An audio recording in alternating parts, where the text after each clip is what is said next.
So ito nga pala yung saging na nakita ko. Actually 5 to, 4 na lang naiwan. Yan lang siya, konti. Ayan na siya, kumukulo-kulo na siya. Actually masarap ito kapag gata yung ilalagay, pero wala sila yung maliit na gata. Malaki kasi yung 70 plus, so kapag yun yung gagamitin ko, masasayang lang yung sobra kasi konti lang talaga yung gagamitin ko dito. So ngayon ilalagay natin is, so ayan, so may sugar na siya. Actually okay lang siya, ganito siya, may sugar or sugar na lang yung ilalagay sa minatamis.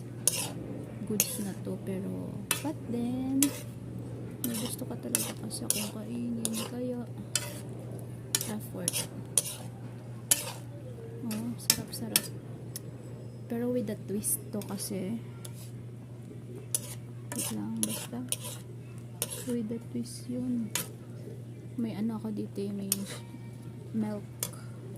Condensed milk. So, condensed yung ilalagay natin para mas creamy and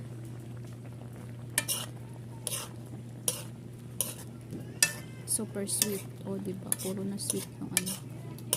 Kinakain ko na.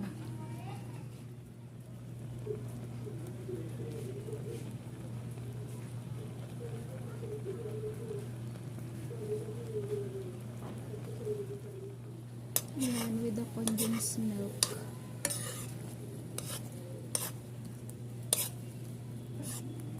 I don't know if maganda bang alternative way yung condensed milk sa gata. Pero I think mas masarap kasi talaga yung gata kaysa sa condensed.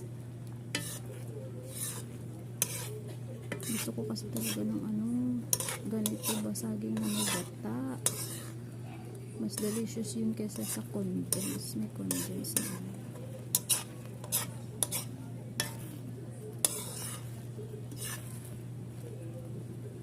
Diba parang pangit siya? What happened, man?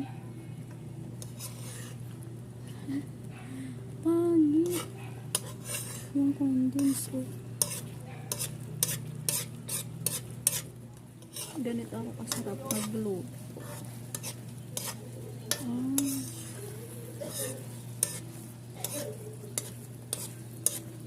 Diba?